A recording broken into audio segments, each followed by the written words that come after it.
true. So the point here is this, that what changed, what was the catalyst that changed for those nomad goat herding, camel herding, feudal nomads? What changed?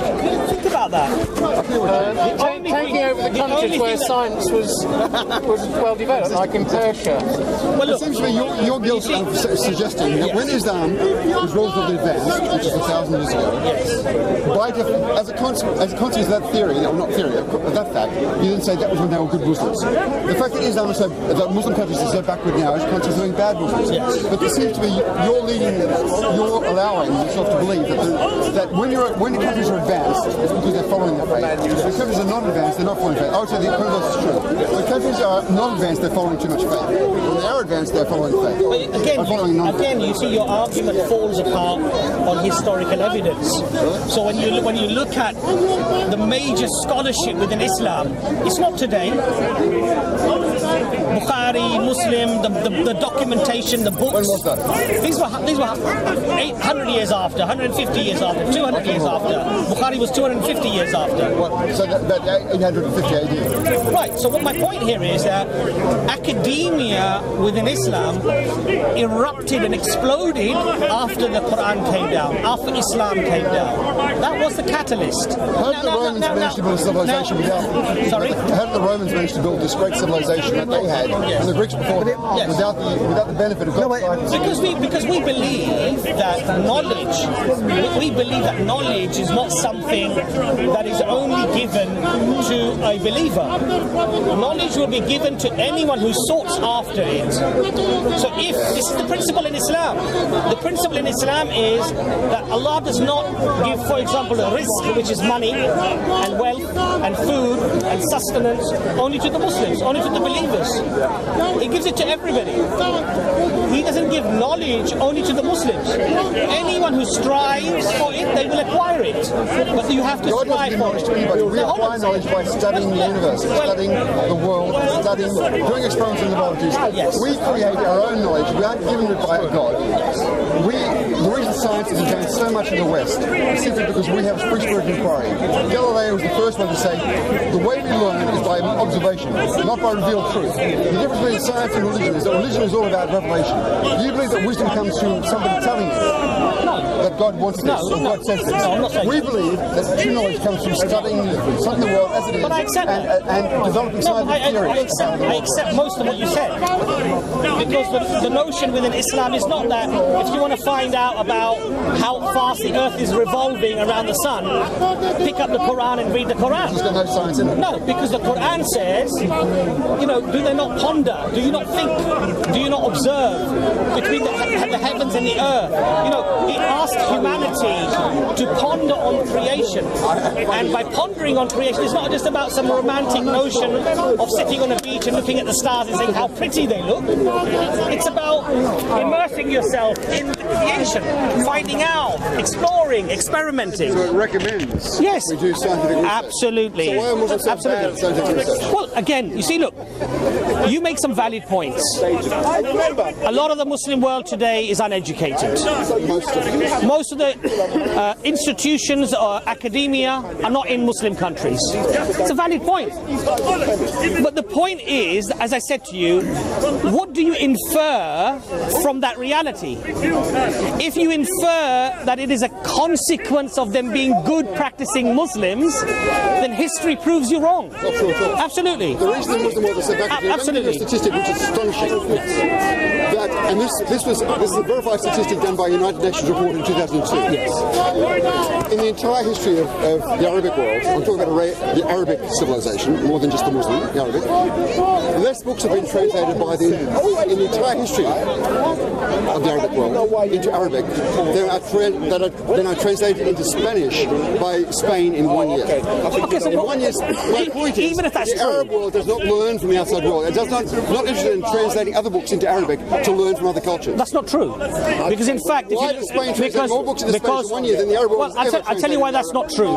Because there was a rich tradition of taking science from the Greeks and from other societies, and many literatures, many books were indeed translated into Arabic. The difference was that as the baton of knowledge is passed from one civilization to another, the civilization then builds upon what it has already received, which is what we have seen. And in fact, many scientists have admitted that if it wasn't, the Renaissance in Europe would not have occurred if it wasn't for the universities and the colleges of Andalus in Spain. They've accepted that fact. Oh well, research it. You'll be intrigued. Now, the Muslims are not saying that knowledge is just something that we inherited and we received. Not at all. Allah scatters knowledge all throughout humanity, civilizations, age and time, but it's what you do with that knowledge and where you take that knowledge. So it is very true. But look, again, when you, yes. Sorry. You do realise 80% of Muslims are not Arab, innit? 80% of Muslims are not Arab. So and also look. So to use Islam and then Arab. Muslim is the religion of the Arabs. It's an Arab religion. Well, it's not. No, it's not. It is. No, it's not. It's originated, by definition, originated in Saudi Arabia, in Mecca. Not Saudi Arabia. There's no such place as Saudi Arabia. It was in the Arabian Peninsula. Yes. Muhammad was an Arab. Yes. It spread amongst the Arab tribes and then spread from there by conquest through North Africa. Again, you're wrong. Again, you're wrong. Again, you're wrong. Look, you're wrong. I don't want to touch the conversation. Yeah, no, you're wrong. Look, you make a lot of assertions. You make a lot of assertions which are. Was it spread by conquest in North Africa? No. How was it spread? Okay, I'll make it easy for you. I'm going to use Indonesia as an example. Which army went in? This is the one you always quote. Why do you? Okay, here's what we always quote. Okay, North Africa. Okay, let's talk about North Africa. Who lived in North Africa at the time? Christians who believed that Jesus wasn't the Son of God, who escaped persecution. Right. So, did you know that or not? The Christians, the Unitarian Christians who had to escape persecution, where they went, North Africa. Did you know that or not? Okay, so these people are there anyway. They're believing in God, they're believing Jesus is the prophet of God. So when Muhammad comes along, it's very palatable for them. It makes sense to them. Yeah? Or not? You're making the argument that it was by persuasion and by you're saying there was no use of the sword. What I'm saying to you, what I'm saying to you is this. It's very, very simple. This is why I said Indonesia, because it's a prime example, and the reason why we always use it, and I don't think why we should stop using it, is it's the most populated Muslim country in the world today. Okay, now if Islam was spread by the sword, not one Muslim soldier landed on its soil. So how does a country like Indonesia become the most populated Muslim country in the world today when no soldier went there? Because so that means Islam must travel by other means. Because how can you have a country so populated with Muslims without a sword? That means trade, immigration. Okay, but Greg, going back to your point, merchants. Going back to your point about, I don't want to mess the conversation. Going back to your point about, all I want to make, all I want to make that one point was you keep referring Islam to Arabs and what Arabs have done and comparing Arab countries and this and the other. And all I'm saying to you is 80% of Muslims are not Arab. So it's unfair to say that Arabs now, 20% of Arabs in the world today represent Islam when they don't.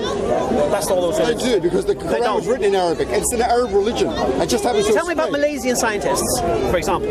There aren't many Malaysian scientists. There are not many Muslim scientists generally, anyway. Really? Well, my wife's one. So tell me about the Muslim surgeons. You're wrong. I'm sorry? Who decides who gets a Nobel Prize? This is the argument. No. Greg, we're digressing again. We're digressing again. Look, when did it start? 1905. 1905. That's where history starts from. No, I'm saying that's a measure. It's not a measure. It's a modern European measure. It's a measure of current. No, but Greg. Since 1900, absolutely. So you're missing out 1,400 years of history. No, I'm very happy to go back. But also, Imran, there's a good reason. No, but Imran. One invention by Muslims in 500 years. One. Have you heard of cat stitch? Have you heard of that? Have you heard of that? What is it used? It's used in tin trackers, as far as I know. It was the first sutures used, were invented by Muslim scientists. When? I'll give you his name. I gave you 500 years. No. Yeah, 500 years. But come on, algebra, optics, algorithms. You wouldn't have That's 1,000 years ago. An algorithm is just my an Arabic word. My point. That was invented by Arabs. Greg. With all due respect, right? You're making some points. We're digressing a lot. You're talking about. You're making points like academic. No, but hold on. No, hold on a second. No, but hold on. Look, academic. Only Europeans were intellectuals. Let me just hold on. Greg, let's not get upset and angry. Greg, listen. Greg, my point is this. My point is a simple one. The inference that is made from the fact that there are not institutions found which are world renowned in most of the Muslim world is a valid point. The fact that there aren't many Nobel Prizes won by Muslim academics is also a valid point. However, valid point in the sense that statistically, right? If you say no, I'm just saying no. Which is the started in 1905. No. Given out by Europeans. Yeah, because why? No, but Imran. Let me interrupt. No, hang on a second. It's a scientific prize, right? If I may just finish my point, Greg, please. Today, Imran. So who else are we going to use to judge the Nobel only Prize? the last 100 years. The problem you're saying, your problem is this. Your history starts from the Renaissance. You don't go back. Scientific history starts from the Renaissance. Absolutely.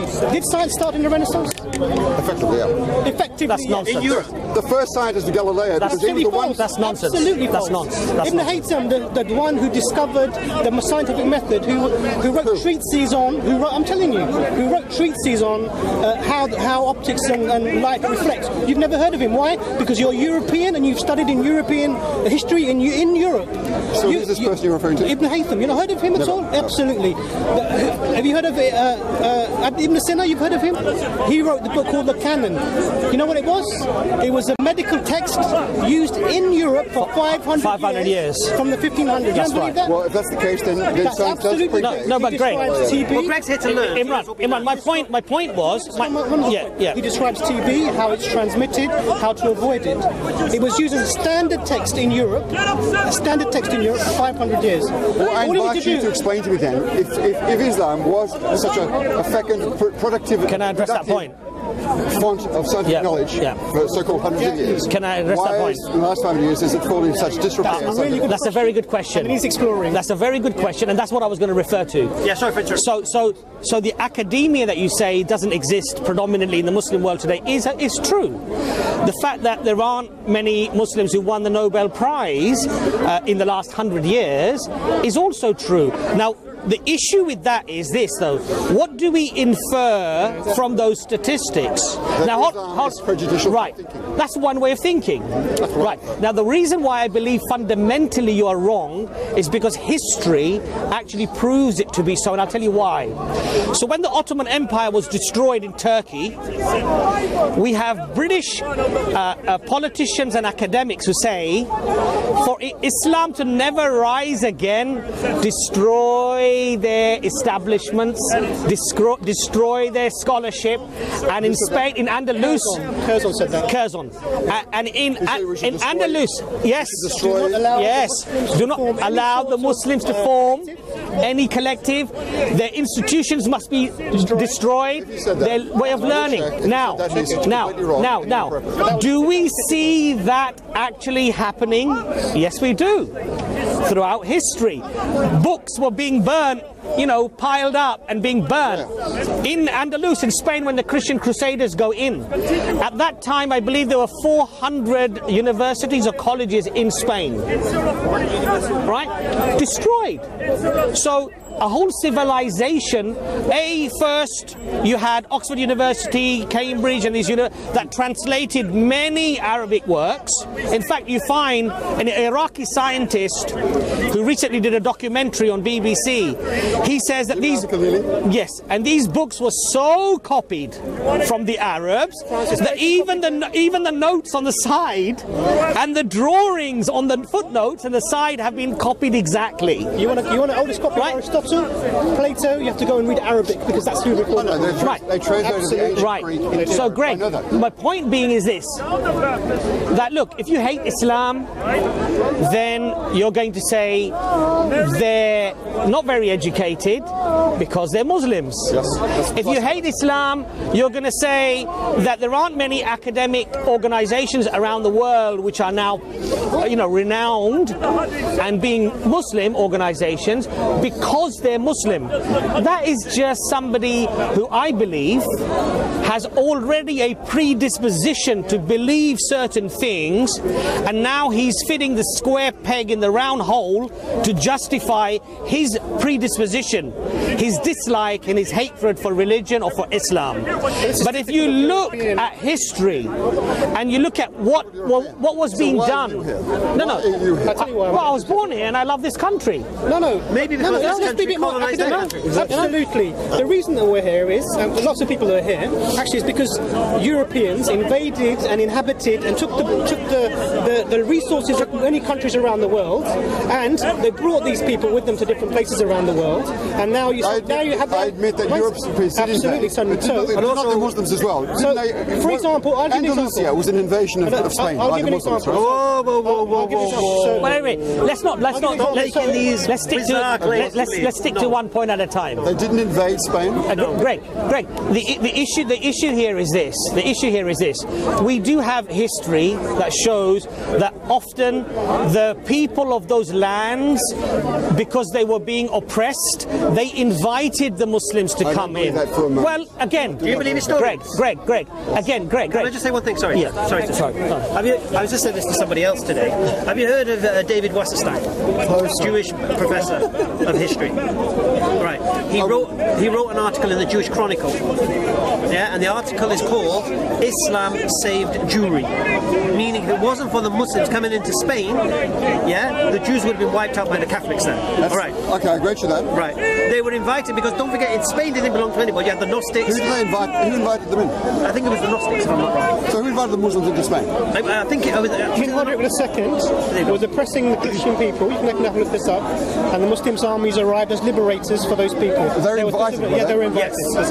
You can look it up. My point is this. But you know how long they stayed? Eurocentric history. Yes, I will look at it. I believe it's an invasion. Well, Greg, but listen, Greg, just so you know. And what this David Wasserstein goes on to say, because the Muslims remained in Andalusia in Spain for 800 years, the Jews were protected within that society. And they could rediscover their history, the golden era. The golden era of Jewry in the Islamic State. Okay, I grant you that. Now listen, when the Catholics, Isabella and Ferdinand, created such an army to remove the Muslims from Spain, the Muslims give the jizya back to the Jews and said, we can't protect you anymore. And they retreated to Morocco. And the Jews said, can we come with you? And this way, one of the biggest Jewish enclaves in the Arab world was amongst the Muslims was in Morocco before a state nation.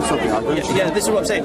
So, and then the Jews were, that's where they came to escape because they were being forced to convert to Catholicism with the Inquisition and all of this business, but they got sanctuary within the Muslims. So what David Wasserstein says, if it wasn't for Islam, the Jews would have been eradicated. From Spain?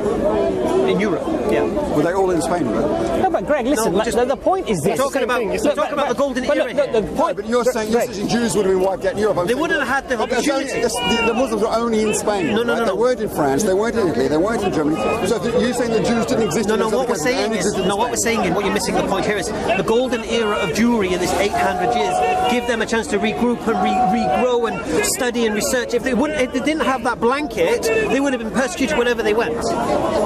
As they are now. And Greg, the point the point here is this. That as rational and reasonable human beings, and as somebody who I would hope would want to be fair and just, right? You have to look at things in their entirety. When you pinpoint one event, one guy who goes and bombs somebody, or one individual who goes and does something, or a group of people who don't do something unjust, being a rational, being a reasonable person, being a fair-minded person, you have to look at the picture in its entirety. I do. And when you look at it in its entirety, with the eyes of even non-Muslim historians, like Karen Armstrong and many others that have come, they don't say what you say, Greg, and they've spent their lives studying history, religious history. I could not find a historian that would disagree with that. No, of course not. I'm not saying that. What I'm saying to you is this. So you're quoting selectively historians that you say. No, non-Muslims. No, but and I'm saying, I'm challenging you. I'm saying, could I not find other historians who would have the contrary view? Greg, you will find people who will argue that the world is flat. What does that prove? No, Muslims don't believe the world is flat, right? You will find people who will argue with you, and they will argue. And in fact, there's a museum in America which is based upon creationism, where they have dinosaurs playing with children, right? You could Google it, and do you believe that's true? Of course not, right? No, but do you believe that such a museum exists in America? No, you can Google it now. It's a Christian-backed, Christian-funded. So, Greg, let me just finish my point. I don't promote Greg, please. Let me just finish my point. Greg, yes, I am. let me just finish my point. Christianity is just as mistaken as Islam, but it's a better religion. But Greg, let me just finish my point. What's your criteria? My point is this. My point, It's Greg. more tolerant. Islam is totally intolerant. Christianity is tolerant. Well, Greg, my point is this, Greg, right? That for you to say that I could find a historian or I could find somebody who would disagree with you, you will find people that will disagree with anything or everything. That doesn't prove anything. But on what does? But what I tell you what does. I tell you what does is the proportion of people that believe in something. Yes. You can always selectively find a minority of 5% who believe anything. Exactly. You always find somebody who believes the earth is flat. It doesn't mean that the majority of people believe the earth is flat. And in my experience, academia and sound historical evidence providers, provers, studiers are saying the opposite to you. The minority opinion is that Islam is just being a treacherous, warmongering religion, and generally these people have another agenda. They're not most of them not historians. To make not just you, the Christians, give up religion. Science is the only reliable. You know what your agenda should be, Greg? Not at all, actually. You know what your agenda should be? It's completely unreliable. Greg, you know what your agenda should be? But hold on. Your agenda, Greg, should be, as should ours be, to find the truth and go wherever the truth takes you. That should be our agenda. But you see, Greg, if your agenda is truly to disprove something, then even when you find powerful evidence, like when I told you about Professor Raymond Farrin or Neil Robinson, or intellectuals like Timothy Winters, you see, what you should do, somebody who wants to find the truth, or at least challenge it, if it's given to you, is at least go away and study what these people are saying. Because I believe that there are certain things that are very subjective. Things can be translated in different ways, depending on which translation you go to, depending on who you speak to. And there are other things that are far more analytical and empirical. They're far more testable. My thesis simply is that I believe all religions are mistaken. They were all created during periods when pre-science, when people didn't understand why the world existed. We still don't understand why it exists, but we understand how it exists. We didn't understand what makes the sun go across the sky. We didn't understand why the Nile flooded once a year. In the pre-scientific age, people invented all civilizations, not just Muslim ones, but in the Greeks, the Romans, and the Hindus, and so on. They all had a multiplicity of gods to explain what happened around them. Science is gradually eroding the need for this, because science is gradually explaining why the world behaves as it does, without relying upon some mythical creator that's created everything, and then tells us how to live our life morally. You made some assumptions there.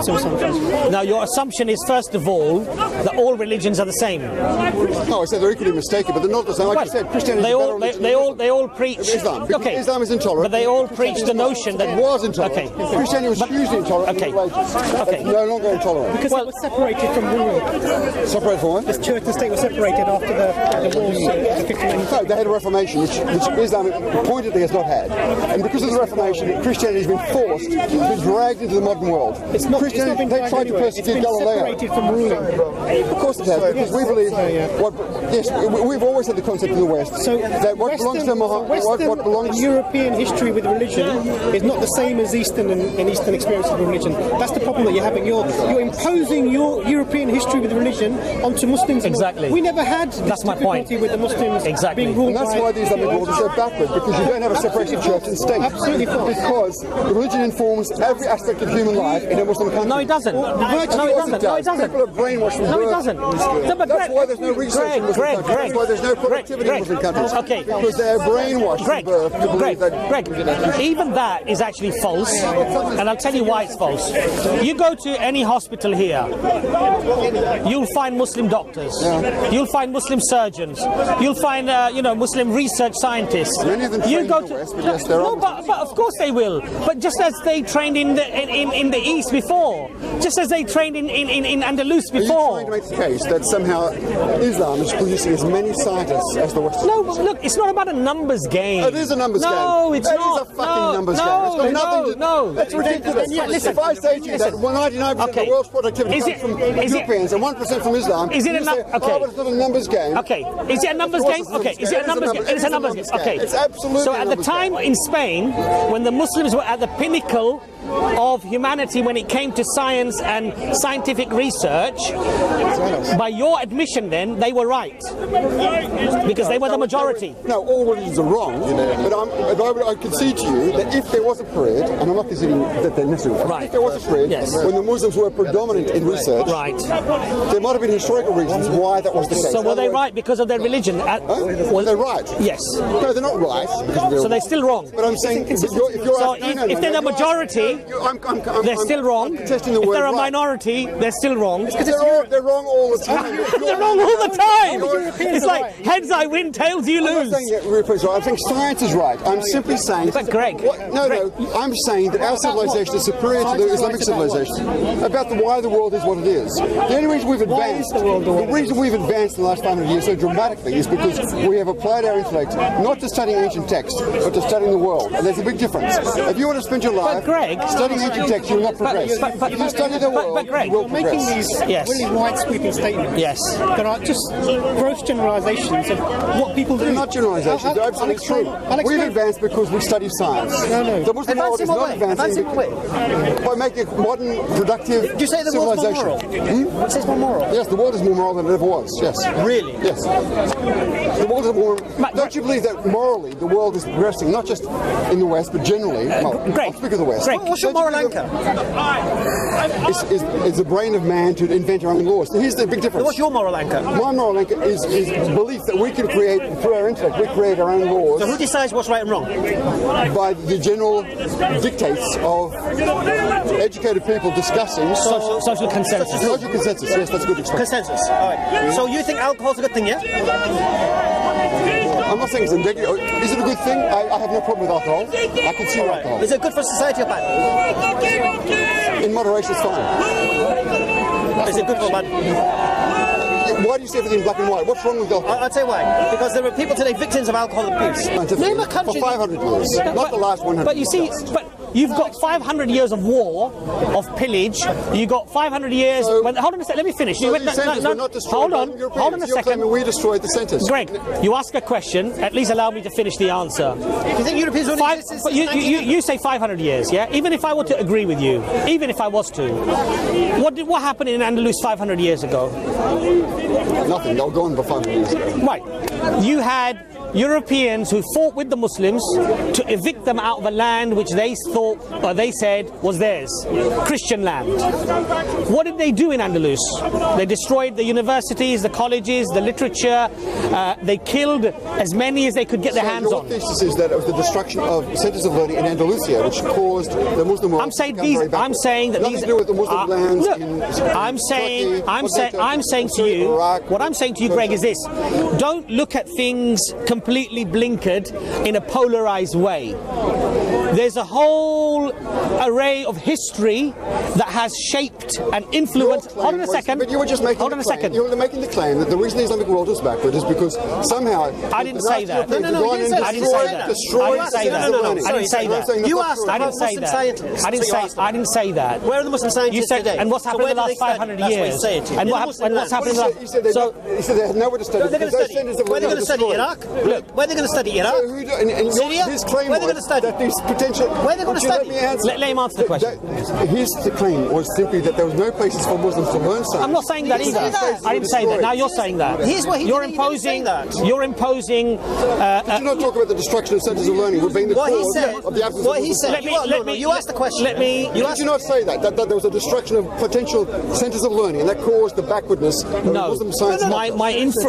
Greg, sorry, you just went 500. You asked him why is there no Muslim scientists today? He's explaining it. Then you're going back 500 years. What's that got to do with today? I'm saying over the last 500 years. No. You didn't say that though. No, you didn't say that, Greg. You said where are the Muslim scientists today? He said. That's what you said. So he's trying to explain about the institutions. Then you said 500 years ago now. Okay, so let's make it more general. Well, I'm not trying to move the goalposts. Well, you if I did, I apologise, but I wasn't trying to. I simply was saying that to me, Islamic science has been very backward for the last 500 years. Right. So I deny that that's because the Europeans have been oppressing them. I think it's because Islam oppresses them. Okay. Islam is a mind. Okay, hold on. Let him finish his point. 800, 900 years before your 500 years. No, let him make his point. I tried to counter that. What you just said then. What was the reason for their non-backwardness then? Whilst the Europeans were backward, because in Rome and Baghdad they were using gas street lighting, while the Europeans in the 1200s were still walking and having their pigs and things in their homes. No, look. Okay, let me finish. I have made my point. I'm not being Greg, he hasn't finished his point. I think the Chinese were well ahead of us at that point as well. The Chinese had the best civilization of all. And India was very advanced at that point as well. So I'm not being Eurocentric to say that only Europe was advanced. Good. I'm glad that you've made that sort of concession, because actually that's not how you come across. No, but I'm saying in the last 100 years we have created modern civilization because it's a scientific... So Imran is asking you a simple question. What changed? What changed from the civilization that Islam had to what it has now? What changed? That's all he's asking. There's a book called The Closing of the Muslim Mind which debates that particular topic. It suggests that in the 11th or 12th century there was a debate in Islam between two schools of thought, one of which said that you could try to investigate God's creation and understand the laws of creation, and another school of thought which said no, you cannot do that. What schools talking about? There's a book called The Closing of the Muslim Mind. I believe everything you read, mate. But Greg, you know what it is? The issue here is this. Imran raises a very, very important point. What changed? Which is that you have to be consistent. Because if you blame Islam for something, then when there was Islam and it was followed perhaps a lot more closely than it's followed today, because we have historical evidence to support that. I'm saying we have. I explained to you. You're saying when Islam was relatively advanced compared to the West, which did exist, I grant you, that was because they were good Muslims. Yes. And now that Islam is very poor compared to the West, it's because Muslims are bad. No, but again, your definition of what's good Muslim is when you are advanced. Why that's the case? If you look at let's go back to when the pre-Islamic Arabs. Let's look at them. It's a civilization.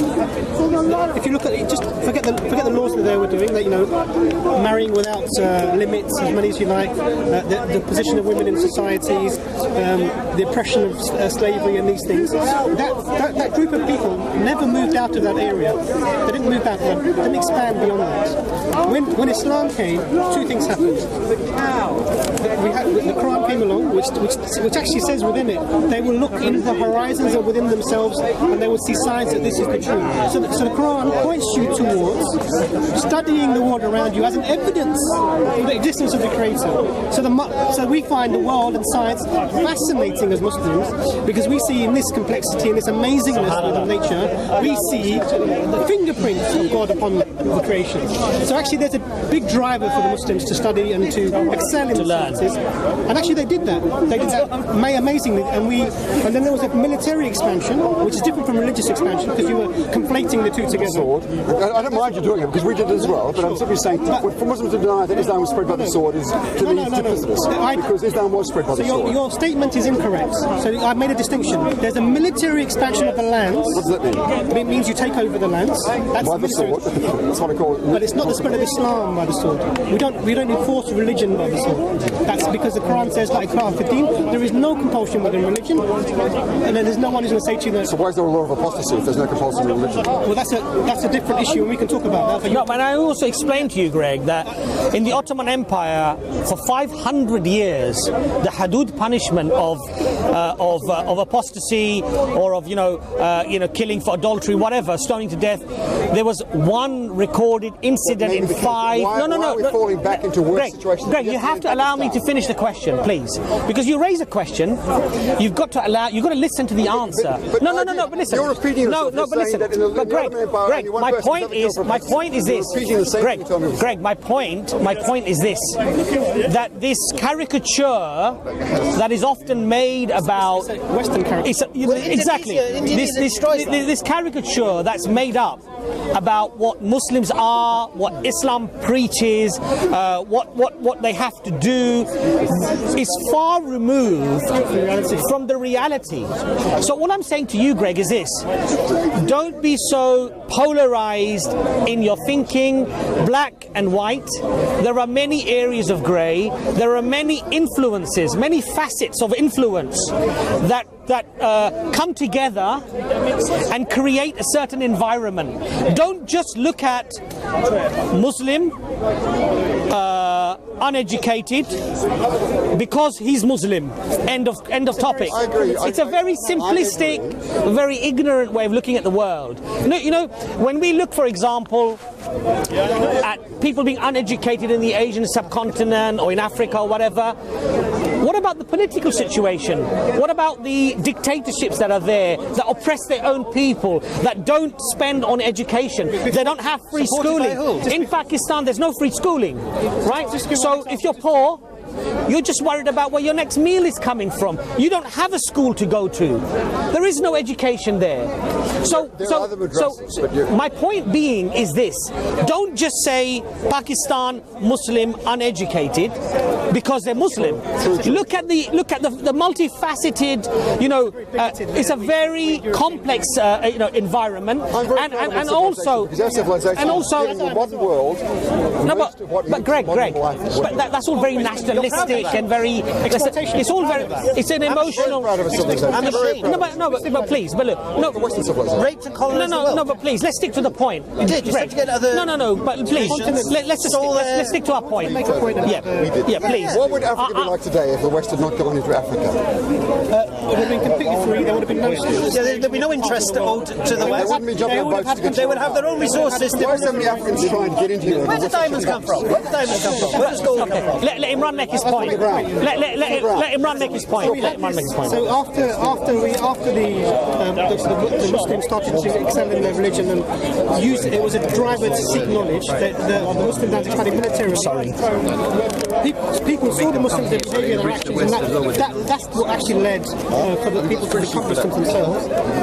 Because as you're probably not aware that actually Islam runs parallel legal systems. So if you're a Christian and you're living in a Muslim town, you can run your life by Christian law. You're not required to adopt even the Islamic law. So, well, we allow you in this country to have mosques. No, you don't. Allow you to have mosques. You're misunderstanding. It's not a parallel legal system in this country. So actually, there are Sharia courts in this country. There is not a parallel legal system in this country. There are. Well, should there be? No. Well, absolutely. So we have a different concept when the Muslims were ruling. We allowed people to live their lives in complete freedom, multiculturally, running their own legal systems in parallel with the Islamic legal system. Is that a good thing? A much better system than the system that we have. So we should allow that here today? No, that's not what I'm asking for. You're leading the conversation in a direction that's not. I'm just giving you an example. No, you're suggesting that one of the merits of the Muslim expansion was allowing parallel legal systems. Do you think that's the right and appropriate way to run the system? Legal system. So you would argue that in the West we should have the same system? So this is a Muslim system with other people living within it. So we're not describing a system here. But also, are you saying we should allow parallel legal systems? Can I deal with that issue, Greg? If there is something that you feel is beneficial to humanity, would you not desire that? Okay. Would it be wrong for you to impose that? Impose what? I don't know. You don't really know. That way of thinking that you have. Not the Europeans. Yeah, but, would it be wrong for me to make a unilateral decision to impose my views on other people? Yes, it would be wrong. It would be wrong. That's exactly what he's saying. Which is that it's exactly what he's just said. Which is that this is a better system. It's a fairer system. Hold on a second. The parallel system. The parallel system. It's a more just system. It is better for humanity. But what you're saying, hold on a second. No. But hold on a second. That's his opinion. He's entitled to his opinion, right? Okay. But what he's not saying, and what Muslims are not saying, and what Islam does not say, is that now you must impose that on other people. So there's nothing wrong with that, is there, Greg? And then what happens? You would agree with that? That's not wrong, then, is it? If people, well, okay, that's a very complex question. Right. If you have a modern society where you have increasingly a more diverse population, yes, it's a moral question. Do we allow all the subordinate minority groups to run their own system, their own legal system, separate from our system, or do we require people in this country to have a common set of laws? Define legal system. Define legal system. What do you mean by legal system? By which I mean... what speed you can drive on the road? All the laws. Okay, well, Islam doesn't say that anyway, and that's not what he's saying. So, the Sharia, for example, is about religious practices, laws, and a way of life that you must lead for Muslims. So, for example, I'm in England. In England, alcohol is allowed. As a Muslim, I'm not permitted to start demonstrating outside a pub and saying, "Shut this down because this is forbidden." No, you're not permitted. You're not permitted. By Islam. Islam does not allow you. Islam does not permit you